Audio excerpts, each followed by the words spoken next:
Hello everyone, so in this lecture we are going to discuss about the relationship between radius of curvature that is your r and your focal length that is your small f. किसके लिए करना है? For the concave mirror. So firstly हमने क्या करा, यहाँ पर आपका concave mirror बना दिया. So आपको पता है यहाँ पर पोल होता है, इधर फोकस होता है और यहाँ पर आपका सेंटर ऑफ कर्वेचर होता है. So firstly हमने क्या करना है कि कोई पैरेलल जो आपकी रे है, ओके रे है वो पैरेलल कहाँ से आ रही है? इन्फिनिटी से पैरेलल आ रही है. पैरेलल किसके है? प्रिंसिपल एक्सिस के ये पैरेलल है. तो प्रिंसिपल एक्सिस के अगर ये पैरेलल है तो सपोज करो एक बी पॉइंट पे, जो बी पॉइंट क्या है, जो आपका कनकेव मिरर पे है पॉइंट, वहाँ पर स्ट्राइक करती है और ये रिफ्लेक्ट कर जाती है. सिंस ये वाली जो आपकी रे है वो पैरेलल है प्रिंसिपल एक्सिस के, तो वो रिफ्लेक्ट करने के बाद कहाँ से पास करेगी? वो फोकस से पास करेगी. ऑलराइट. और उसके बाद आप क्या कर सकते हो कि यहाँ से पोल से लेके फोकस तक का आपको पता है लेंथ क्या होती है? फोकल लेंथ होती है. और उसके बाद यहाँ से लेके सेंटर ऑफ कर्वेचर से लेके जो आपका पी है पोल है वहाँ तक का आपका आर रहता है रेडियस ऑफ कर्वेचर. ओके, तो हमने आर और एफ में दोनों में रिलेशन निकालना है. किसके केस में? In the case of concave mirror. So हम यहाँ पर क्या करेंगे, अभी हम एक रे को कंसीडर करेंगे जो कि पास कर रही होगी आपके सेंटर ऑफ कर्वेचर से. एंड सभी को पता है जो भी रे या फिर जो लाइन आपके सेंटर ऑफ कर्वेचर से पास कर रही होगी वो हमेशा क्या होती है? 90 डिग्री बनाता है सरफेस के साथ. ओके, तो अगर ये 90 डिग्री बनाएगा सरफेस के साथ तो ये वाली रे और ये वाली रे के लिए ये वाली जो रे है डॉटेड वाली, ये एक नॉर्मल की तरह एक्ट करेगी. सो इंसिडेंस रे ये वाली है, उसके साथ नॉर्मल के साथ जो एंगल होता है उसको आई एंगल ऑफ इंसिडेंस कहा जाता है. और ये वाली जो नॉर्मल आपकी ये वाली रे है उसका जो एंगल होता है रिफ्लेक्टेड रे के साथ वो क्या होता है? एंगल ऑफ रिफ्लेक्शन होता है. Now according to law of reflection हमें एक बात तो पता है, हम यहाँ पर लिख सकते हैं according to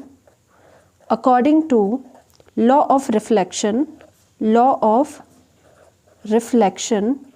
according to law of reflection क्या हो जाएगा? जो आपका एंगल ऑफ इंसिडेंस है is equal to angle of reflection हो जाएगा. ऑलराइट.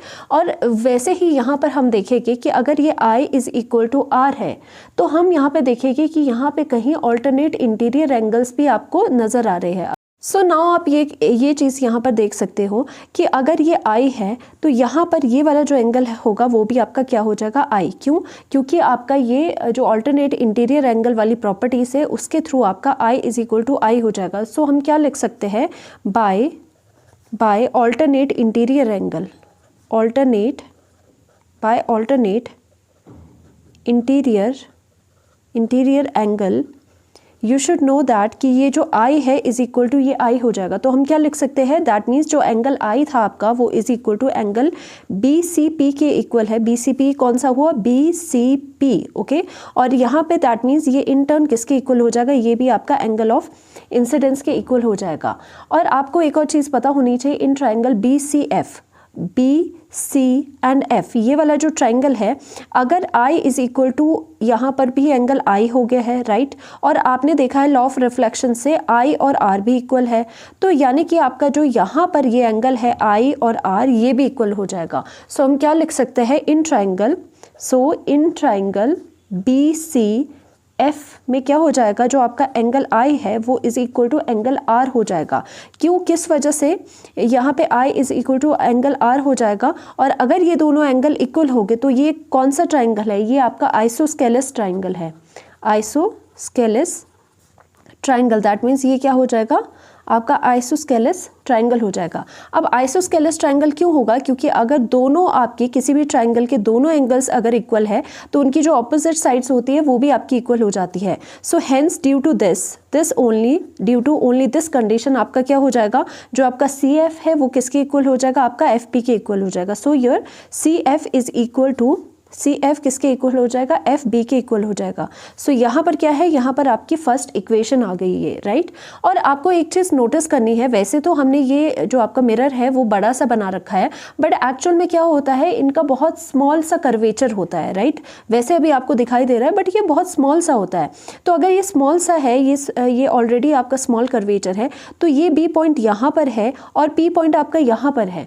तो ये बी पॉइंट आपको कैसा लगेगा? Very close to the P point लगेगा. क्योंकि क्या है? ड्यू टू स्मॉल कर्वेचर आपका इन दोनों में गैप बहुत ही ज्यादा कम होता है. ये ऐसे अपीयर होते हैं कि आपका जो बी पॉइंट है is very close to the P. So आप क्या लिखोगे यहाँ पर? We will write it as कि आपका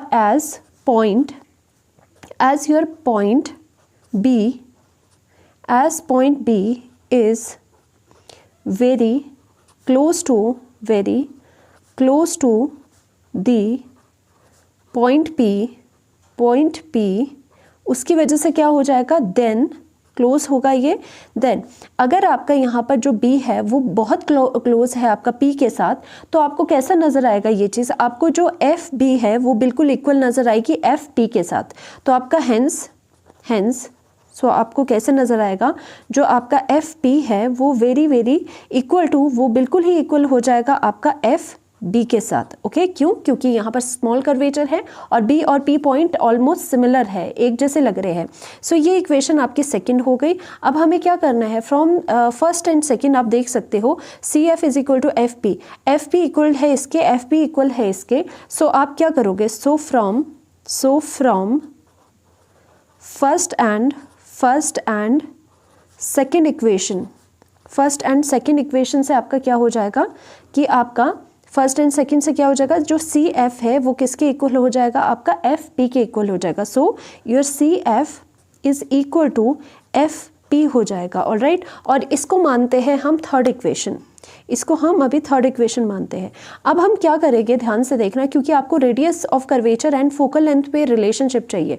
तो अब जो रेडियस ऑफ कर्वेचर है यानी कि CP है उसको लिखोगे, यानी कि आप PC लिख सकते हो। PC इज इक्वल टू क्या लिखोगे, CF प्लस FP लिख सकते हो। फिर क्या लिखोगे, CF प्लस आप यहाँ पर FP लिख सकते हो। राइट, अब ध्यान से देखना है कि जो CF है वो FP के इक्वल है, तो आप CF को भी चेंज कर सकते हो, CF की जगह FP भी लिख सकते हो, और यहाँ पर FP की जगह CF भी लिख सकते हो। बट आप क्या देखोगे कि आपको रिलेशन किसके बीच में चाहिए, between the radius of curvature and the focal length. Focal length आपकी क्या है, FP है। ओके, तो दैट मीन्स FP में ज़्यादातर चीज़ें होनी चाहिए। तो आप क्या करोगे, यहाँ पर FP इसकी जगह जो CF है इज इक्वल टू FP है, तो आप क्या करोगे, PC is equal to FP कर दिया यहाँ पर, प्लस आपका यहाँ पर और FP आ गया। सो यहाँ पर आपका PC इज इक्वल टू कितना हो जाएगा, ट्वाइस ऑफ FP हो जाएगा, और PC कितना है, radius of curvature is equal to twice कितना हो जाएगा, this is your focal length, और हेंस आपकी जो फोकल लेंथ है वो किसकी इक्वल हो जाएगी, radius of curvature divided by 2 के इक्वल हो जाएगी। तो यही हम प्रूव करना चाहते थे कि दोनों के बीच का रिलेशन यही होता है फॉर द कनकेव मिरर। अब नेक्स्ट लेक्चर में हम कन्वेक्स मिरर के लिए सेम रिजल्ट आपका डिराइव करेंगे, result would be same but वो तरीका जो होगा that would be different. Thank you so much.